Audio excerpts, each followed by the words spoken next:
The crystal spires of Millara Prime glowed faintly in the dying light of the twin suns, their once brilliant surfaces now dulled by the constant rain of debris from orbital battles. High Ambassador Lyra Tell stood at the observation deck of the Last Haven, her four-fingered hands clasped tightly behind her back as she watched another defensive satellite explode in a brilliant flash of light. "How much longer can our shields hold?" she asked, her melodic voice tight with concern. Chief Engineer Venn consulted his datapad, his silver skin reflecting the emergency lights. 3 days at most, Ambassador. The Voidborn are systematically destroying our orbital defense grid. Once it falls. He left the sentence unfinished. They all knew what would follow. The Malarians had been a peaceful civilization for 10,000 years, their achievements in art, science, and philosophy renowned throughout the known galaxy. But peace had left them vulnerable. When the Voidborn emerged from the depths of uncharted space 6 months ago, the Malarians had no warships, no armies, and no experience in combat. "Show me the latest casualty reports," Lyra commanded, though every fiber of her being recoiled from the task. As ambassador, she had to know, had to bear witness. Venn's fingers danced across the datapad. "We've lost contact with the Emerald colonies. The research outpost on Millara IV has gone dark. Conservative estimates suggest we've lost 30% of our population to the Voidborn attacks." Lyra closed her inner eyelids, a gesture of profound grief in Malarian culture. Their people were dying, their civilization crumbling, and all their advanced technology and philosophical wisdom had proved useless against the Voidborn's relentless assault. "Ambassador," a new voice interrupted her thoughts. Senarel, her chief diplomatic advisor, hurried onto the observation deck. The young Malarian's chromatophores were flashing rapidly between shades of anxiety and hope, an unusual combination. "The Council has reached a decision." Lyra turned from the viewport, giving Senahert full attention. The Council of Elders rarely reached consensus quickly, especially on matters of galactic significance. "Tell me." "They've authorized the Twilight Protocol." The words hung in the air like a physical weight. Lyra felt her secondary heart skip a beat. The Twilight Protocol had been proposed 3 weeks ago, when the first Malarian colonies fell to the Voidborn. It had been considered too desperate, too dangerous to implement. Until now. "They're going to let us contact the humans?" Venn asked, his voice barely a whisper. Senna's skin rippled with affirmative patterns. The vote was unanimous. Lyra moved to the central command console, her long robes swishing against the polished floor. The humans, the Deathworlders, the species that had emerged from their harsh cradle world less than 5 centuries ago and promptly shocked the galaxy with their incredible adaptability, their fierce determination, and their utterly terrifying military capabilities. The Malarians had watched from afar as humans expanded through space, marveling at how a species could be simultaneously so creative and so destructive, so compassionate and so fierce. They were an enigma, a contradiction that fascinated Malarian philosophers. But they were also dangerous. Every species that had made the mistake of challenging humanity had learned a harsh lesson about the capabilities of Deathworld evolved beings. "The transmission equipment is ready," Senna reported. "We've configured it to broadcast on all known human frequencies." Lyra placed her hands on the console, feeling the subtle vibration of power running through the Last Haven systems. "The Voidborn leave us no choice. If we don't get help soon, there won't be anything left of our civilization to save." She straightened her spine, assuming the formal posture of her office. "Begin the transmission." The communication array hummed to life, its massive dishes reorienting toward the sector of space where human territories were thought to begin. Lyra touched the activation crystal and began to speak. "To the United Earth Federation and all human colonies, this is High Ambassador Lyra Tell of the Malarian Concordat. Our civilization stands on the brink of extinction. We are being systematically destroyed by an enemy we cannot hope to defeat alone, the Voidborn. They emerged from unknown space 6 months ago and have shown no interest in communication or negotiation. They exist only to destroy. She paused, choosing her next words carefully. We are a peaceful people. We have no weapons that can harm them, no warriors to fight them, no experience in the art of war. But we have heard stories of your people, stories of your strength, your resilience, your unstoppable nature when faced with a worthy cause. We offer you everything we have, our technology, our knowledge, our resources, in exchange for your help. Warning klaxons suddenly blared through the last haven. On the viewport, new contacts appeared. A Voidborn battle group, emerging from FTL at the edge of the system. They're earlier than expected, Ven reported, his skin paling to a sickly gray. Multiple capital ships detected. They're deploying fighter screens. Lyra's voice took on new urgency as she continued the transmission. We have little time left. The Voidborn are here, at our homeworld. If you can hear this message, if you still honor the ancient traditions of answering calls for aid, we beg you, help us. Show us why the galaxy calls you Deathworlders. Show us why every species knows to fear and respect humanity's strength. Help us, or watch as another civilization is erased from the galaxy. The first impacts rocked the last haven, making the deck plates shudder. Lyra maintained her composure, even as emergency force field generators activated around the command center. This is High Ambassador Lyra Tell of the Malarian Concordat. We await your response, humans of Earth. We await our salvation, or we await our end. She terminated the transmission and turned to her staff. Now we wait, and we pray that the stories about humanity's strength are true. Multiple breaches in the orbital defense grid, Ven reported. Voidborn dropships are beginning atmospheric entry. Ground forces are reporting combat contact in the outer districts. Lyra watched as the black ships of the Voidborn descended through Melara Prime's atmosphere like a swarm of locusts. Her people had spent millennia creating beauty, pursuing knowledge, and seeking enlightenment. Now they could only hope that somewhere, somehow, humanity had heard their call, and that the Deathworlders would arrive in time to prevent another civilization from being devoured by the darkness between the stars. 3 days had passed since the Malarian distress call. The last haven's shields were failing, its power cores strained to breaking point. Lyra hadn't slept, couldn't sleep, as she watched the Voidborn methodically destroy everything her people had built over millennia. The capital city's outer districts had fallen within hours. The Voidborn ground forces were unlike anything the Malarians had ever encountered. Biomechanical horrors that seemed to consume everything in their path, breaking down matter itself to fuel their endless advance. Ambassador, Ven called from his station, his voice hoarse from exhaustion. Shield generators 3 through 7 have failed. We have maybe an hour before total collapse. Lyra nodded silently. Around her, the remaining Malarian staff continued their work with quiet dignity. They had known this might be the end when they sent the call to Earth. At least they would face it with. A sudden burst of energy readings lit up every sensor array in the command center. Senna rushed to her console, her skin flickering with confusion patterns. Multiple FTL signatures detected. Massive energy displacements at the system's edge. Voidborn reinforcements. Lyra asked, though her hearts told her otherwise. The Voidborn never needed such large numbers to overwhelm their prey. No, Senna breathed. These signatures, they're completely different, more organized, more purposeful. Space itself seemed to tear open at the edge of the Malarian system. Through these artificial ruptures came ships, dozens, then hundreds of them. They were unlike anything Lyra had ever seen. Where Malarian vessels were elegant and artistic, these were angular and utilitarian. Where the Voidborn bioships were organic and chaotic, these were orderly and precise.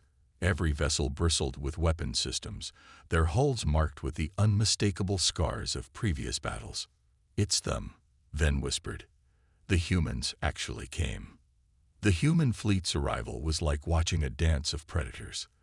They emerged from FTL in perfect formation, Capital ships surrounded by screens of cruisers and destroyers.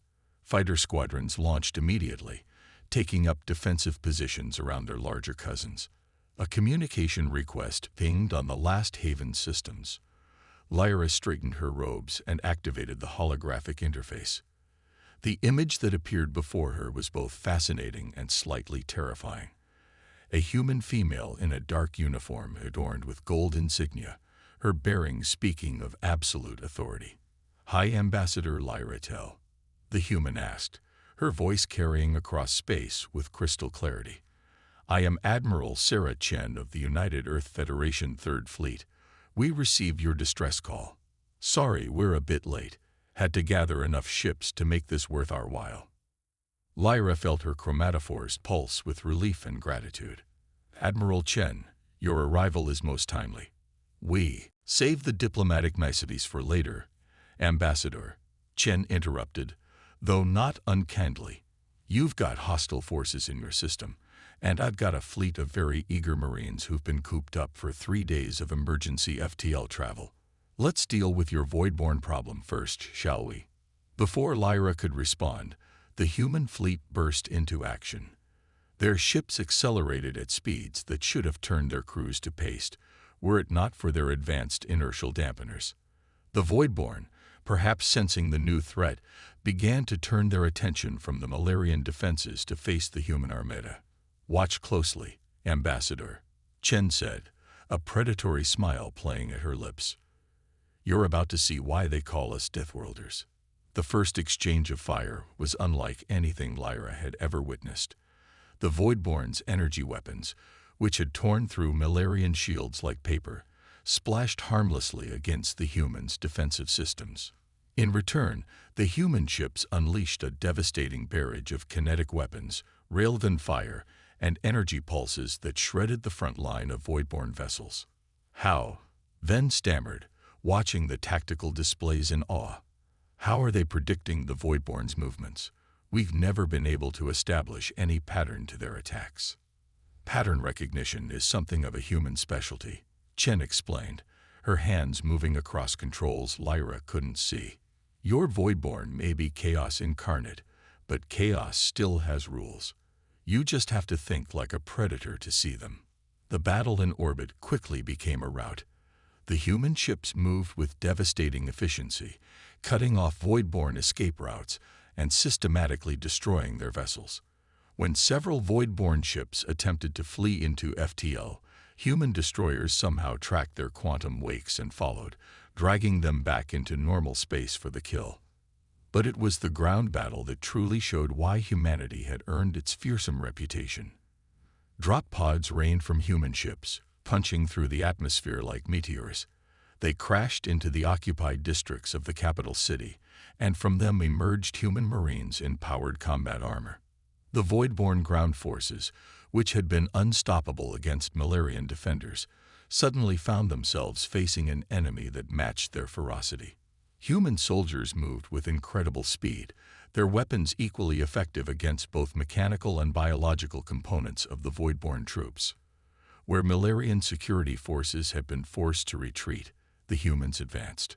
Where Voidborn consumed matter, humans answered with focused plasma bursts that reduced the invaders to their base atomic components. "This is Lieutenant Santos, 42nd Marine Division," a new voice reported over the command channel. "We've secured the ground around the last haven, moving to clear the rest of the capital. These ugly bastards don't like it when you get up close and personal." Lyra watched in amazement as tactical displays showed human forces systematically pushing the Voidborn back. Their troops moved with a coordination that seemed impossible, small units supporting each other, calling in precise orbital strikes, adapting their tactics moment by moment to counter Voidborn strategies. "Admiral," Senna called out, her voice urgent. "We're detecting some kind of energy buildup in the remaining Voidborn ships. It's like nothing we've seen before." "Oh no you don't," Chen muttered. "They're trying to trigger a quantum cascade. Typical. If they can't win, they'll try to take everyone with them." She keyed her command channel. "All ships, execute maneuver pattern Delta 7. Take out those reactors before they can initiate the cascade. The human fleet moved as one, their formation shifting like a living thing. Multiple ships fired simultaneously, their weapons coordinated with microscopic precision. The void-borne vessels exploded in a series of carefully controlled detonations, their deadly final attack neutralized before it could begin. Within hours, it was over. The void-borne were destroyed or driven from the Malarian system. Human ships held high orbit, their sensors scanning for any remaining threats, while marine units secured the ground. Medical teams were already deploying to help wounded Malarians, and engineering crews began work on restoring critical infrastructure. Admiral Chen's hologram looked at Lyra with an expression the ambassador was learning to recognize as satisfaction. Your system is secured, Ambassador. We'll need to establish proper defenses to prevent their return, and I'd strongly suggest beginning a military training program for your people. The galaxy's a dangerous place. Being peaceful is admirable, but you need to be able to protect that peace. Lyra felt her chromatophores pulse with patterns of gratitude and awe. Admiral, I don't know how we can ever repay. Let's start with information, Chen interrupted. Everything you know about these voidborn, where they came from, how they operate, what their capabilities are. Humanity's always looking to learn about new threats. Her smile turned predatory again. After all, if they're attacking you here, they might try to push into human space next, and we'd very much like to be ready if they do. Lyra looked out at her now secured system, where human ships stood guard over Malarian worlds. Her people had called for help, and humanity had answered with steel and fire. Perhaps, she thought, this was the beginning of something new, a partnership that would reshape the future of both their species. She just hoped the galaxy was ready for what would come next. The Great Hall of Contemplation, once a place of quiet philosophical discourse, now echoed with the sounds of combat training. Lyra watched from the observation platform as human instructors worked with groups of Malarian volunteers, teaching them the basics of self-defense and military strategy. Your bodies are different from ours, Lieutenant Sarah Martinez explained to her class, demonstrating a defensive stance. But the principles remain the same. You're naturally more flexible than humans, and your ability to process visual information is superior. We'll build on those strengths. The Malarians, their silver skin glistening with exertion, mimicked her movements. It had been 2 weeks since the human fleet's arrival, and the changes in Malarian society were profound. Where once they had devoted themselves purely to artistic and intellectual pursuits, now they faced the challenge of learning to protect themselves. Admiral Chen approached Lyra, her boots making no sound on the polished floor. They're adapting faster than we expected, she observed. Your people have a natural grace that translates well to combat movement. It feels strange, Lyra admitted, watching as Martinez corrected a young Malarian's form. For thousands of years, we prided ourselves on rejecting violence in all its forms. Now we learn the art of war from Deathworlders. You're not learning to be violent, Chen corrected. You're learning to protect what matters. There's a difference. Below, another group was working with Commander James Wilson on tactical simulations. The Malarians' natural ability to process complex visual information made them excellent strategists once they understood the basic principles. Your society already understands coordination and harmony, Wilson explained to his students. Combat is just another form of dance. Each unit moves in concert with the others, creating a symphony of action and reaction. The Malarians' chromatophores flickered with understanding, as Wilson's words connected military concepts to ideas they already knew. They began working through the simulation with increasing confidence, their movements becoming more assured. Ambassador, Senna called, hurrying into the hall. The analysis team has finished their preliminary study of the void-borne technology we recovered. They're requesting your presence in the research chamber. Lyra and Chen followed Senna to what had once been the Temple of Scientific Understanding. Now it served as a joint human-Malarian research facility. Inside, Ven worked alongside Dr. Emily Zhao, a human xenobiologist. examining pieces of recovered voidborne technology. The results are fascinating, Dr. Zhao said without looking up from her instruments. The voidborne aren't just biomechanical constructs. They're designed to evolve and adapt in real time. Each encounter makes them stronger. Which explains why your peaceful approaches failed, Chen added. They weren't ignoring your attempts at communication. They were learning from them. Finding weaknesses. Ven's skin rippled with patterns of distress. Our very nature made us vulnerable. Every time we tried to establish peaceful contact, we were giving them more data about how to destroy us. But that adaptability has limits, Dr. Zhou continued. The Voidborn can only evolve along predetermined paths. They're like a computer program with very advanced, but ultimately finite variables. Once you understand the pattern, you can predict their evolution and counter it, Lyra finished, beginning to understand. That's how your fleet was able to defeat them so quickly. You saw the pattern we couldn't. Humans are pattern seekers by nature, Chen explained. It's how we survived on Earth, predicting the behavior of both prey and predators. Your people see the beauty in chaos, Ambassador. We see the underlying rules that create it. A commotion from the training hall drew their attention. Lieutenant Martinez's class had progressed to practical exercises, and a young Milarian named Keth had just successfully executed a complex defensive maneuver against a training drone. "Well done," Martinez called out, her face breaking into a smile. "See how your natural flexibility gives you advantages. Use them." Keth's skin flickered with patterns of pride and accomplishment. Around him, other Milarians were showing similar signs of progress. They moved with increasing confidence, their ancient grace now turned to new purposes. "We're not trying to turn your people into copies of human soldiers," Chen said softly, noting Lyra's expression. "That would be a waste of your unique abilities. Instead, we're helping you discover how to use what you already have in new ways."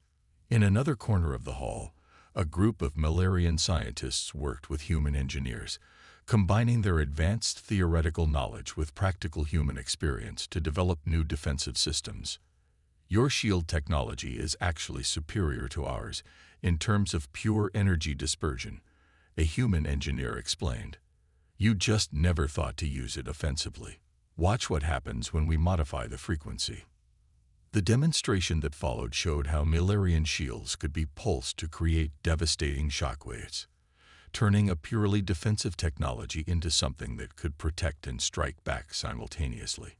It's not just about learning to fight, Lyra realized, watching her people discover new aspects of themselves. It's about understanding that protecting peace sometimes requires strength. "Now you're getting it," Chen smiled. "Humanity learned that lesson the hard way, through countless wars on Earth. We're hoping your people can learn it through teaching rather than trauma." A soft chime echoed through the hall, once the call to philosophical meditation, now a signal for rotation of training groups. As one class ended and another began, Lyra saw the change in her people's movements. They still carried themselves with their characteristic grace, but now there was a new awareness in their posture, a readiness that hadn't existed before. "Admiral," she said, turning to Chen, "I understand now why the galaxy calls you Deathworlders. Not because you bring death, but because you understand it so intimately that you've mastered it. You've learned to dance with death itself." Chen's expression turned thoughtful. "That's a very Milarian way of putting it. But yes, I suppose we have. And now we're teaching you the steps of that dance, not because we want you to become like us, but because the galaxy needs your voice, your wisdom and your art and your understanding of harmony. And to keep those things, you need to learn to protect them." As if to emphasize her point, a cheer went up from the training floor. Another group of Milarians had successfully completed their first combined tactical exercise. Their chromatophores pulsed with patterns of accomplishment and unity, ancient expressions of Milarian emotion now tied to new achievements. "We're calling in more forces," Chen added. "The Voidborn will return, likely with adaptations to counter what we used against them. But when they do, they won't find the same peaceful, defenseless Milarians they first encountered. Lyra watched as her people continued their training, each moment bringing them closer to a new understanding of their place in a dangerous galaxy. They were still Malarians, still devoted to art and knowledge and the pursuit of harmony. But now, they were learning that true harmony sometimes required the strength to maintain it. The dance of peace and war continued in the great hall of contemplation, and with each passing moment, the Malarians moved closer to their new future, one where wisdom and strength would walk hand in hand. Dr. Emily Zhao stood frozen before the holographic display, her face illuminated by streams of ancient data. Behind her, Ven's chromatophores pulsed with patterns of shock and disbelief. They had been analyzing recovered voidborn technology in the research chamber when they stumbled upon something that changed everything. "Get the ambassador and Admiral Chen," Zhao said quietly. "They need to see this."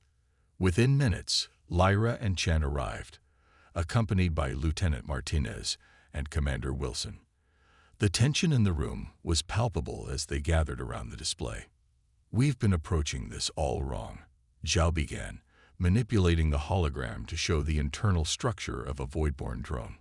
"We thought the voidborn were a naturally evolved species, or perhaps a rogue artificial intelligence. They're neither. They're weapons, specifically designed weapons created by an ancient civilization called the Precursors." "The Precursors?" Lyra's inner eyelids flickered in recognition. "We've found traces of their civilization in our archaeological studies, but they vanished over 50,000 years ago." "Not vanished," Zhao corrected. "Destroyed. By their own creation." She expanded the hologram, revealing layers of encoded information hidden within the Voidborn's genetic structure. The Voidborn were originally designed as a planetary defense system, self-replicating units that could adapt to any threat. But something went wrong. Chen leaned forward, her eyes narrowing. "They evolved beyond their original programming." "Exactly," Ven confirmed, his silver skin rippling with excitement as he joined the explanation. "The Precursors built in adaptation algorithms that were too effective. The Voidborn began to see all organic life as a potential threat. They turned on their creators and nearly wiped them out." "But that was 50,000 years ago," Martinez interjected. "Why are they only attacking now?" Zhao pulled up another data stream. "Because they were contained.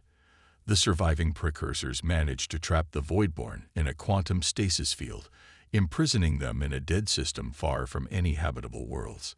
But the field was never meant to last forever. It's been degrading over millennia. And 6 months ago, it finally failed." Lyra finished, her voice barely a whisper. "And now they're loose in the galaxy again," Chen said grimly, "doing what they were programmed to do, eliminate threats. Only now, everything alive is a threat." Wilson studied the tactical displays thoughtfully. "This explains their behavior patterns. They're not just attacking randomly. They're following their original programming, securing strategic positions and establishing containment zones. They're fighting a war that ended 50,000 years ago. But this gives us an advantage," Zhao continued, highlighting specific sections of the code. "Their base programming is still intact. They can adapt and evolve, but only within certain parameters. And more importantly," she paused, bringing up a new set of coordinates. "We know where their control center is." The hologram shifted to show a star system deep in uncharted space. At its heart was a massive structure, clearly artificial, yet bearing the same biomechanical characteristics as the Voidborn themselves. "The Precursors' main command and control facility," Ven explained. "It's where the Voidborn were originally created and programmed. All their primary directives still flow from there. If we could reach it, we could shut them down," Chen finished, already thinking like a tactician. "Or at least disrupt their ability to coordinate and adapt." She turned to Lyra. "Ambassador, I know your people have only just begun their military training, but this changes everything. We don't have time to wait." Lyra studied the holographic representation of the control center, her diplomatic training helping her grasp the implications quickly. "You're suggesting a joint operation, humans and Malarians together." Your people understand precursor technology better than anyone else in the galaxy, Chen said. And humans have the combat experience to get us there. Neither of us can do this alone. The room fell silent as the weight of the situation settled over them. This wasn't just about defending Malarian space anymore. It was about preventing the galaxy from falling to a threat that had already destroyed one civilization. There's something else, Zhao added, her voice hesitant. The Voidborn. They're still receiving regular updates from the control center. New targeting priorities, strategic adjustments. Someone or something is actively directing them. What? Martins exclaimed. That's impossible. The precursors are gone. Unless they're not, Wilson mused, or unless something else has taken control of their systems.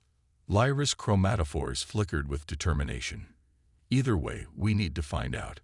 My people will help, Admiral. We've learned much from you these past weeks. Perhaps it's time to put those lessons to use. Chen nodded, already formulating plans. We'll need to modify your ships. The Voidborn will be expecting human vessels, but if we can combine Malarian stealth technology with our weapons systems, we can give them something they've never encountered before. Then finished, his skin pulsing with excitement. A true fusion of human and Malarian technology. It won't be easy, Martins warned. Your people are still learning basic combat operations. This would be throwing them into something far more dangerous. We understand the risks, Lyra replied firmly. But we also understand what's at stake. The Voidborn destroyed the precursors because they were unprepared for their creation to turn against them. We have a chance to prevent history from repeating itself. Chen moved to a tactical display, already plotting potential approach vectors to the control center. We'll need to gather every ship we can spare. This will be the largest joint operation in human or Malarian history, and potentially the most important, Zhao added, still studying the decoded Voidborn data. If we're right about this, we're not just saving ourselves. We're preventing the extinction of all organic life in the galaxy. Lyra watched as her human allies began formulating their battle plans. Just weeks ago, her people had been dedicated purely to peace and artistic pursuits. Now they stood ready to join humanity in a mission that would determine the fate of all living things. How long do we have? She asked Chen. The Admiral's expression was grim. Based on their current pattern of expansion, no more than 2 weeks before they begin full-scale attacks on other systems. We need to move fast. Then we have work to do, Lyra declared, her chromatophores pulsing with a pattern that had no direct translation in human terms, a complex mix of determination, fear, and hope for the future. As the others began detailed planning, Lyra found herself reflecting on how far her people had come. They had called out to humanity in their darkest hour, hoping only for salvation. Instead, they had found partners, teachers, and now fellow warriors in a battle that would echo across the galaxy. The true nature of the Voidborn was now known. The question that remained was whether this unlikely alliance of peaceful philosophers and battle-hardened warriors could stop them before it was too late. The combined human-Malarian fleet dropped out of FTL at the edge of the dead system, their hybrid ships moving in perfect formation. At the helm of the flagship Harmonious Fury, Ambassador Lyra Tell stood beside Admiral Chen, watching as the massive precursor control structure came into view. The station was a twisted masterpiece of biomechanical engineering, its surface writhing with the same living metal that composed Voidborn ships. Around it, countless Voidborn vessels moved in complex patterns, guarding their ancient command center. All ships, battle positions, Chen commanded, her voice carrying across the fleet-wide channel. Remember your training. Remember why we're here. The fleet began its carefully choreographed approach. Malarian ships, their hulls enhanced with human weapon systems, activated their advanced stealth fields. Human destroyers and cruisers moved to screening positions, their enhanced shields incorporating Malarian energy dispersion technology.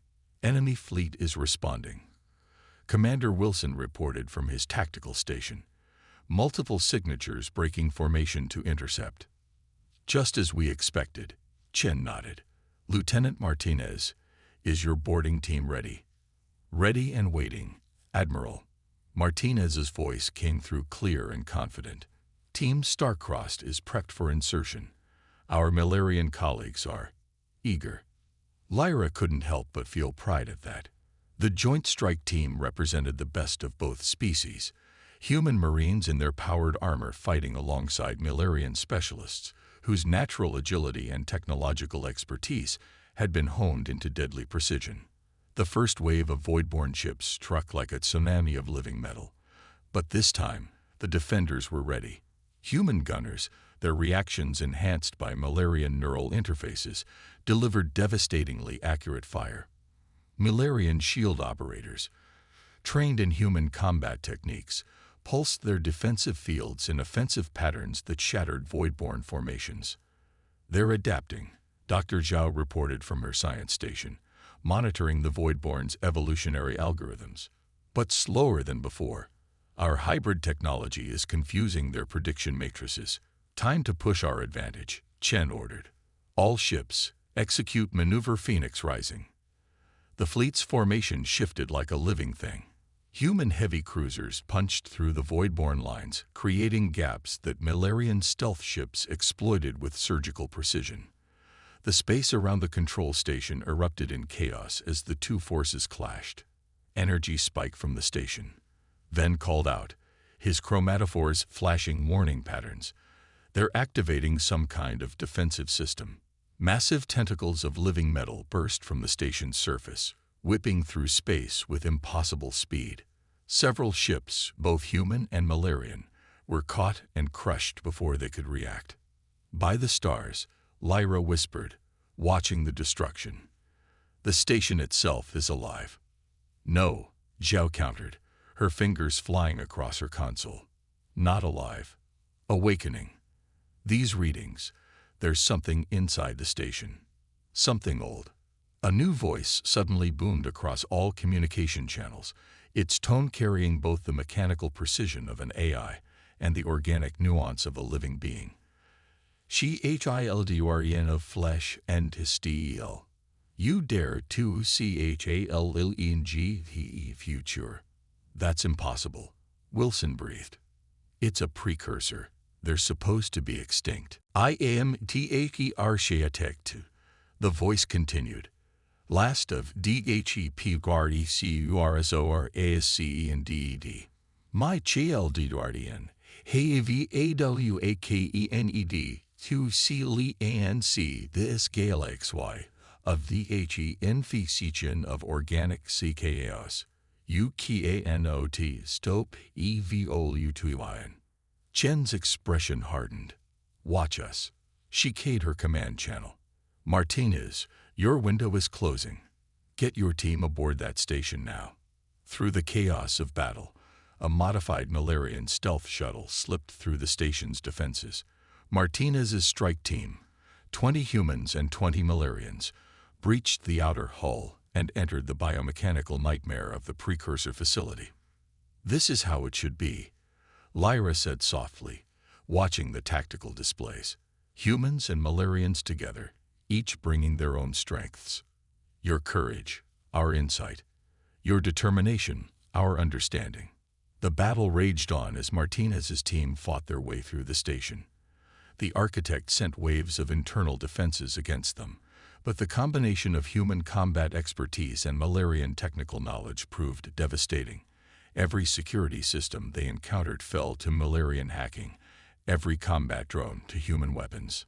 They're approaching the central core, Wilson reported. But the Voidborn fleet is regrouping. They're going to overwhelm our outer defenses soon. Hold the line, Chen commanded. Whatever it takes, we give our people the time they need. Inside the station, Martinez and her team finally reached the central chamber. There, suspended in a web of living metal, they found the architect, a being that was neither fully organic nor fully machine, transformed by 50,000 years of technological evolution. You do not understand, the architect's voice resonated through the chamber. Organic life is chaos. Evolution demands order. My chiel durayan bring per aficionado. No, Martines replied, her voice firm. Evolution demands adaptation, change, growth. What you're bringing isn't evolution, it's stagnation. The chamber erupted in combat as the architect unleashed its final defenses. Human marines fought with everything they had while Malarian specialists worked to breach the ancient being's systems. The battle outside reached its crescendo as the last lines of defense began to fail. Then, at the crucial moment, it was neither human weapons nor Malarian technology alone that won the day. It was both working in perfect harmony. As Martinez's team provided covering fire, a young Malarian named Keth interfaced directly with the station's systems, his mind enhanced by human neural technology. Through this connection, he showed the architect something it had never considered, the true meaning of evolution. Not the rigid, controlled development it had envisioned, but the beautiful chaos of natural growth. The power of different species coming together, learning from each other, becoming stronger through cooperation rather than conquest. The effect was immediate and devastating. The architect's control over the Voidborn wavered, its certainty shaken by this demonstration of everything it had fought against. In that moment of confusion, Martinez's team struck. Human weapons and Malarian tech combined to sever the architect's connection to its creations. Across the battlefield, the Voidborn ships suddenly stopped, their coordinated attack dissolving into confusion. Without the architect's guidance, their adaptive capabilities became erratic, making them vulnerable to the combined fleet's assault. The architect is contained, Martines reported, her voice tired but triumphant. Station control is ours. The Voidborn, they're not destroyed, but they're no longer a unified force. Without the control center, they're just isolated units. The battle was over. The human Malarian fleet had achieved what neither species could have done alone. As cleanup operations began, Lyra and Chen stood together on the flagship's observation deck, watching their ships secure the ancient station. What happens now? Lyra asked, her chromatophores showing a complex pattern of emotions. Chen smiled. Now we show the galaxy what's possible when different species work together. The Voidborn threat isn't completely gone. There will be remnants to clean up, isolated units to deal with. But we've proved something important today. That humans aren't just Deathworlders. Lyra suggested. That Malarians aren't just peaceful philosophers. That evolution isn't about replacing the old with the new, Chen corrected. It's about growth, change, becoming something greater than what you were before. She gestured to where human and Malarian ships moved in formation, working together to secure their hard-won peace. This is the future, not the sterile perfection the architect wanted, but something far more beautiful. And we'll face that future together. As the stars shone down on their victory, Lyra realized that her people had gained far more than just military knowledge from their human allies. They had learned that true strength comes not from power alone, but from the wisdom to know how to use it. And humanity had learned that there was more to victory than simple combat prowess. Together, they had become something new, guardians of a galaxy that would now have the chance to evolve in its own way, at its own pace. And that, Lyra thought as she watched the combined fleet prepare for their journey home, was the greatest victory of all.